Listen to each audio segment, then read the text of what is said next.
자, 의료관계 법규이고요. 세 번째 단원이죠. 정신건강 증진 및 정신질환자 복지 서비스 지원에 관한 법률 정리하겠습니다.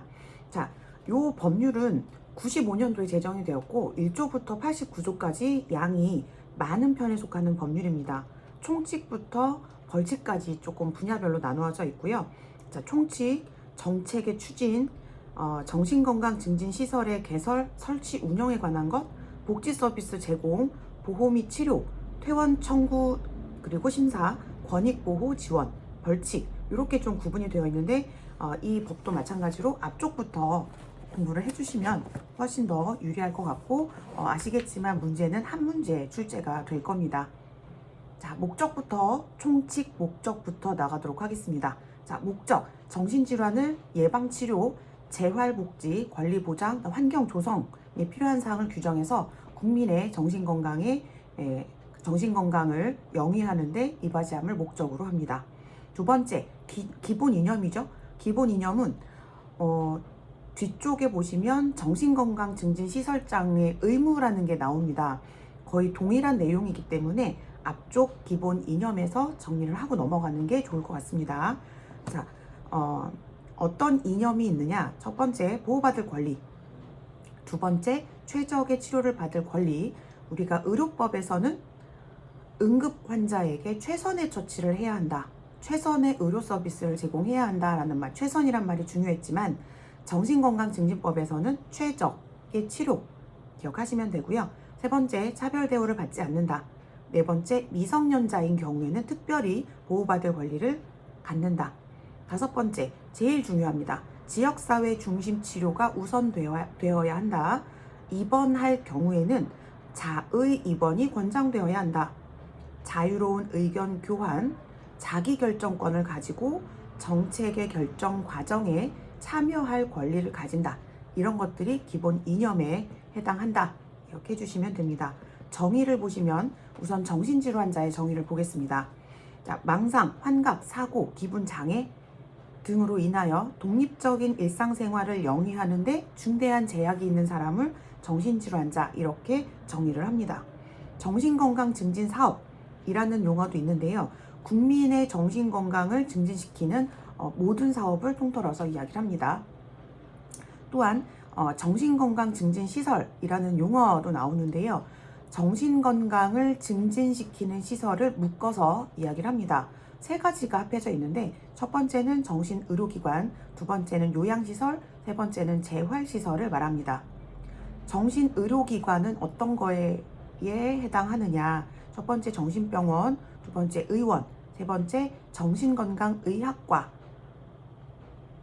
얘기하고요. 정신요양시설은 요양 서비스를 제공하는 시설, 정신재활시설은 사회 적응을 위한 각종 훈련과 생활 지도를 하는 시설을 말한다.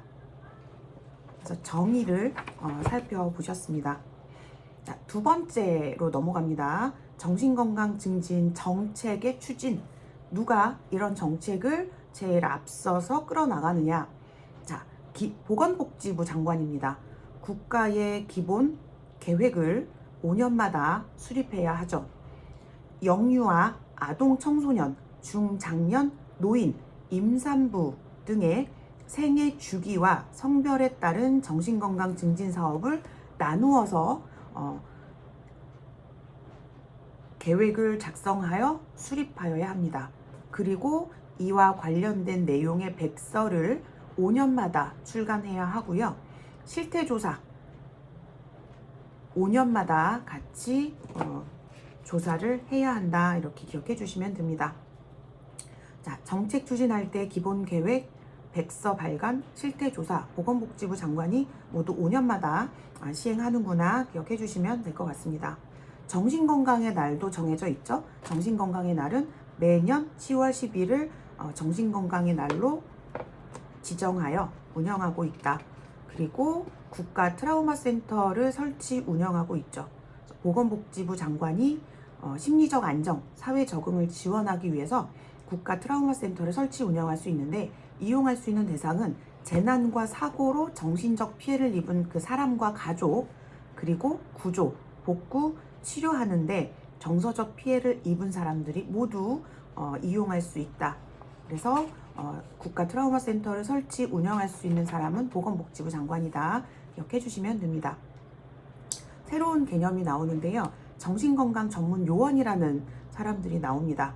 정신건강 관련된 전문적으로 지식을 가진 요원을 말하죠. 자, 4가지 분야로 구분을 합니다. 외우셔야겠죠? 정신건강 임상심리사, 정신건강 간호사, 정신건강 사회복지사, 그리고 정신건강 작업치료사로 구분을 합니다. 자, 이 사람들은 보수교육과 인권교육을 매년 받아야 하는데 보수교육은 매년 12시간 이상, 자, 의료인과 간호조무사는 연간 8시간을 받잖아요. 이것보다 훨씬 많습니다. 그리고 인권교육도 의무적으로 연간 4시간 이상을 받아야 합니다. 그래서 총 시간을 따져보면 보수교육 12시간, 인권교육 4시간, 16시간이죠. 의료인과 간호조무사 보수교육의 2배 되는구나 기억해 주시면 되죠. 자, 정신건강 전문요원이 될 수 없는 자, 결격사유가 좀 있습니다. 자, 첫 번째는 피성년 후견인이죠. 두 번째는 금고 이상의 형을 선고받고 그 형의 집행이 끝나지 아니하였거나 집행을 받지 않기로 확정되지 않은 사람, 요 2사람은 전문요원의 결격사유에 해당하는구나 기억해 주시면 될 것 같습니다. 자, 3번째 파트, 정신건강 증진시설을 개설, 설치, 운영할 때는 어떻게 해야 되느냐. 자, 우선 정신의료기관의 개설과 운영을 살펴보겠습니다. 정신의료기관은 앞쪽에서 보셨던 병원, 의원, 정신건강의학과가 설치된 기관을 말하죠. 개설은 의료법에 따릅니다. 다만 보건복지부 장관이 정신의료기관의 규모를 제한할 수 있는데 어느 경우에 그러냐. 첫 번째, 300병상 이상의 의료기관을 개설하는 경우. 두 번째, 300병상 미만에서 기존 병상수를 포함하여 300병상 이상으로 증설하려는 경우. 세 번째, 300병상 이상의 정신의료기관을 운영하는 자가 병상수를 하나라도 증설하려는 경우에는 보건복지부 장관이 그 규모를 제한할 수 있다. 이유는 뭐예요? 기본 이념의 지역사회 치료 중심, 그쵸? 입원도 자의 입원을 권장한다. 이런 기본 이념의 바탕으로 하여 이렇게 이제 수용하는 시설들은 규모를 제한할 수 있다. 이렇게 규정이 되어 있습니다. 자, 정신요양시설을 설치한다. 자, 이럴 경우에는 관할, 특별자치시, 도지사, 시장군수, 구청장의 허가를 받아야 한다. 요양시설의 설치 목적은 요양 서비스를 제공하기 위함이다. 같이 기억해 주시면 되고요. 정신재활시설을 설치, 운영해야 할 경우에는 특별자치시, 도지사, 시장군수, 구청장에게 신고하시고 운영하시면 됩니다. 정신재활시설은 사회 적응을 위한 각종 훈련과 생활지도를 하는 곳이었잖아요. 그래서 종류가 조금 여러 가지로 나누어지는데 첫 번째는 생활시설, 두 번째가 재활훈련시설, 세 번째 생산품 판매시설, 네 번째 중독자 재활, 다섯 번째 짬뽕되어 있는 종합시설로 구분을 합니다. 정신재활시설의 종류 같이 기억해 주시면 될 것 같습니다. 자, 정신건강증진시설 평가를 정기적으로 합니다. 누가 평가를 하느냐? 당연히 평가는 무조건 보건복지부 장관이죠. 몇 년마다 하느냐? 3년마다 평가를 하게 됩니다. 자, 네 번째, 복지 서비스의 제공, 복지 서비스의 개발, 고용과 직업재활, 평생교육, 체육활동의 지원, 지역사회 거주, 재활, 통합지원, 가족에 대한 정보와 교육, 이런 복지 서비스를 제공할 수 있다. 법에서 정해져 있고요. 다섯 번째, 보호와 치료 보시겠습니다. 자, 보호와 치료 부분이 아마 이 정신건강증진법에서 한 문제 나온다 그러면 최근 한 3, 4년간 계속 이 부분에서 나왔던 것 같습니다. 우선 보호 의무자가 누가 정신질환자의 보호 의무자가 되는지를 보시면, 자, 보호 의무자, 우리가 보호자라 부르죠. 민법에 따른 후견인 또는 부양 의무자가 정신질환자의 보호 의무자가 됩니다. 후견인을 둔자면 후견인이 되고 후견인을 두지 않는 자는 부양 의무자가 보호자가 됩니다. 당연한 거죠. 그러나 다음에 해당하는 사람은 보호 의무자가 될 수 없다. 이 부분이 시험 문제 잘 나오는 부분 중에 하나예요. 자, 보호 의무자가 될 수 없는 사람은 갑옷, 피성년 후견인, 피한정 후견인. 자, 후견인을 둔 자는 정신질환자의 보호자가 될 수 없다. 당연하겠죠? 사무처리 능력이 되지 않는 사람이 정신질환자의 보호자가 될 수는 없다. 4번, 파산 선고를 받고 복권되지 않은 사람, 아직 갚아야 될 빚이 남아있는 사람. 4번, 해당 정신질환자를 상대로 소송이 계속 중인 사람 또는 소송이 있었던 사실, 그리고 그 배우자까지 보호자가 될 수 없다. 그리고 라번 미성년자, 마번 행방불명자, 바번 그 밖에 부득이한 사유로 의무를 이행할 수 없는 자는 보호 의무자가 될 수 없다. 기억하시면 될 것 같고, 여기서 눈여겨보셔야 되는 거는 4번 보시면 될 것 같습니다. 파산 선고를 받고 복권되지 않은 사람은 보호자가 될 수 없다. 그런데 복권이 됐다라고 하면 빚을 다 갚은 거죠. 그래서 그 사람은 보호자가 될 수 있다. 장난을 잘 치는 부분이니까 기억해 주시면 될 것 같습니다. 자, 그렇다면 이런 보호 의무자의 의무도 있습니다. 기본 이념과 동일합니다. 다만 한 가지 추가해서 외우셔야 될 것은, 자, 보호 의무자는 보호하고 있는 정신질환자를 유기하여서는 안 된다. 자, 유기라는 말은 뭐죠? 갖다 버리는 거죠. 자, 유기하였을 경우에는 의금부에 끌려갑니다. 정신건강증진법 위반의 최고형을 너에게 처하겠다. 그래서 5년 이하의 징역 또는 5천만 원 이하의 벌금형에 처해집니다. 요거는 요 단독적으로도 시험 문제 잘 나오기 때문에 기억하시면 좋을 것 같습니다. 자, 그리고 그 다음에 이제 보호자를 살펴봤는데, 그 다음에 이제 정신질환자를 살펴볼 거예요. 자, 정신질환자가 입원 치료를 받을 수 있는 방법이 5가지가 우리 책에 정리가 되어 있습니다. 첫 번째는 자의 입원이죠. 스스로 치료받아야 될 것 같습니다. 입원시켜 주십시오. 두 번째는 동의 입원. 조금 더 심한 상태죠. 보호자하고 동의를 해서 입원 치료하는 방법. 그 다음에 조금 더 심해진 상태의 보호 의무자에 의한 입원입니다. 여기부터는 정신질환자의 정신 건강 상태가 매우 안 좋은 상태를 말하죠. 본인이 의사결정을 할 수 없는 상태쯤 되고요. 그 다음에 이제 4번째가 특별자치시 도지사, 시장군수, 구청장에 의한 입원입니다. 이거는 집에서 정신질환이 심할 때는 보호자가 입원을 시킬 수 있지만 더 심한 상태인 거예요. 집을 뛰쳐나와 거리에서 방황을 합니다. 그러면 이때 우리 지자체장들이 입원을 시킬 수 있다. 그리고 더 심한 경우 보호자와 지자체장의 동의를 받을 시간적 여력이 없다. 매우 위험하다. 이럴 때는 의사와 경찰관 동의를 받아서 응급 입원을 시킬 수 있다. 이렇게 해서 정신질환자가 입원 치료를 받을 수 있는 경우는 크게 5가지, 이거 외에는 없다라고 기억해 주시면 됩니다. 자, 처음부터 보겠습니다. 요 5가지 입원하는 방법에는 정의를 주고 입원할 수 있는 방법을 골라라, 이렇게 시험 문제가 나오니까요. 정의를 좀 잘 기억해 두시면 될 것 같습니다. 자의 입원 같은 경우는 본인이 직접 입원 신청을 한 경우입니다. 그래서 입원도 본인이 직접 했기 때문에 퇴원도 본인이 직접 할 수 있습니다. 퇴원 신청한 경우에는 지체 없이 퇴원시켜야 한다. 퇴원 신청을 했는데 지체 없이 퇴원을 시키지 않았다. 그러면 정신질환자를 유기한 거, 똑같이 감금한 거, 같은 처벌을 받습니다. 그래서 5년 이하의 징역 또는 5천만 원 이하의 벌금형에 처해진다. 넘어갑니다. 2번째 입원하는 방법은 동의 입원이죠. 자, 정신질환자가 보호자와의 동의를 받아서 입원하는 경우를 이야기합니다.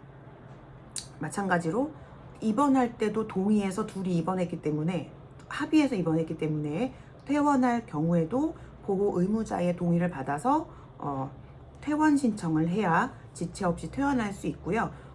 환자는 퇴원한다 그러고 보호자는 퇴원 아직은 안 된다라고 했을 때 정신건강의학과 전문의는 진단을 확실하게 해서 진단 결과 입원 치료를 더 해야 된다라고 판단되어질 때는 72시간까지 퇴원을 거부할 수 있고 입원 기간으로 처리할 수 있다.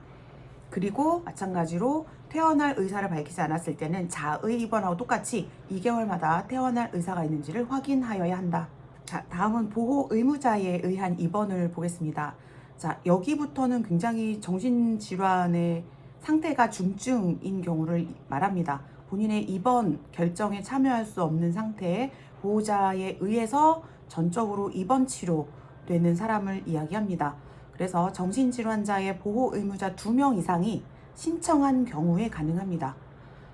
보호 의무자 2명이라 하면 우리 민법에 따른 그 보호자 선순위 2명을 얘기하고요. 보호자가 1명만 있다라고 한 경우에는 1명만으로도 충분히 가능합니다. 이렇게 입원 신청을 받았을 경우 정신건강의학과 전문의는 자, 입원 치료할 만큼 정신질환이 심하게 앓고 있는 경우 또는 자신이나 다른 사람에게 해를 끼칠 위험이 있는 경우 2가지 경우에 해당하면 입원 결정을 내릴 수 있고요. 이 경우에 2주의 범위에서 정확한 진단을 위한 2주 범위의 기간을 정하여 입원하게 할 수 있습니다. 그리고 진단 결과 입원 치료가 필요하다라고 이제 진단이 내려진 경우에는 최초로 입원한 날로부터 3개월 이내에 입원 치료를 하게 됩니다. 그리고 이 진단 기간의 2주는 입원 기간 안에 포함이 되기 때문에 2주 그 이후에 3개월이 아니라 처음 병원에 입원 처리를 한 날부터 3개월까지를 최초 입원 기간이라고 우리가 이야기를 합니다. 그리고 보호 의무자에 의한 입원부터는 굉장히 중증이기 때문에 3개월 치료했다라고 해서 이게 이제 퇴원할 만큼의 호전되는 경우가 드물다. 그래서 1차 연장을 하게 되는데 1차 연장할 때는 3개월 이내 하게 되고요. 3개월 1차 연장했는데 지속적인 입원 치료가 필요하다라고 할 경우에는 이제 6개월씩 연장을 하게 됩니다. 그래서 기억하세요. 최초 입원은 3개월, 1차 연장 3개월, 2차 연장 이후부터는 6개월씩 연장을 해야 한다. 그래서 보호 의무자에 의한 입원, 그 다음이 특별자치시도지사 시장군수구청장에 의한 입원, 응급입원 다 똑같이 절차는 같습니다. 자, 이런 경우에 퇴원하고 싶다라고 하면 어떻게 하느냐? 퇴원 청구를 하시면 되죠. 그렇죠? 그래서 입원한 사람 또는 보호 의무자가 퇴원 신청을 한 경우에는 마찬가지로 지체 없이 그 사람을 퇴원시켜야 한다. 넘어갑니다. 특별자치시 도지사 시장군수 구청장에 의한 입원. 자, 지자체장에 의한 입원인데요. 자, 이분들은 최종 입원시킬 수 있도록 결재만 해주는 사람이에요. 그쵸? 근데 실제 정신질환자는 어디에 있냐면 길거리에 돌아다니고 있죠. 그러면 이 정신질환자를 최초로 발견해내는 사람은 누구냐? 경찰관입니다. 그래서 나번부터 보시면 될 거예요. 경찰관은 자신과 다른 사람에게 해를 끼칠 위험이 있다 의심되는 사람을 발견했을 경우 정신건강의학과 전문의 그리고 전문 요원에게 그 사람에 대한 진단과 보호 신청을 요청할 수 있다. 자, 그러면 이 전문의와 전문 요원들은 경찰관에게 요청을 받은 거예요. 요청을 받았으면 누구에게 다시 진단과 보호 신청을 할 수 있느냐? 그때 특별자치시 도지사 시장군수구청장에게 이 정신질환자에 대한 진단과 보호 신청을 할 수 있다. 그래서 순서는 그렇습니다. 경찰관이 발견, 전문의와 전문 요원에게 신청, 이 전문 요원은 다시 지자체장에 신청. 순서는 이렇게 되고요. 절차는 똑같습니다. 2주 범위 기간을 정해서 진단을 위한 입원할 수 있고요. 진단 결과에 따라서 최초 입원 3개월, 1차 연장 3개월, 그 이후 연장은 6개월씩 연장할 수 있다. 다른 점은 이 지자체장, 특별자치시 도지사 시장군수 구청장은 보호자를 빨리 찾아야 돼요. 보호자를 빨리 찾아서 보호자에 의한 입원으로 전환시켜줘야 되고요. 진단 2주를 했을 때 진단 결과가 정확하게 입원 치료를 할 만큼의 중증이다 라는 결과를 얻었으면 이 전문의는 특별자치 시도지사 시장군수 구청장에게, 즉 입원을 시킨 사람에게 이렇게 중증입니다 라고 하는 결과를 통보해야 한다. 요게 좀 다른 점이다. 기억하시면 될 것 같습니다. 응급 입원입니다. 응급 입원은 마찬가지예요. 자신이나 다른 사람에게 해를 끼칠 위험이 있다. 이 발견한 사람은 의사와 경찰관의 동의를 받아서 응급 입원을 시킬 수 있고요. 이 기간은 공휴일을 제외한 3일로 한정한다. 이렇게 기억하시면 될 것 같습니다.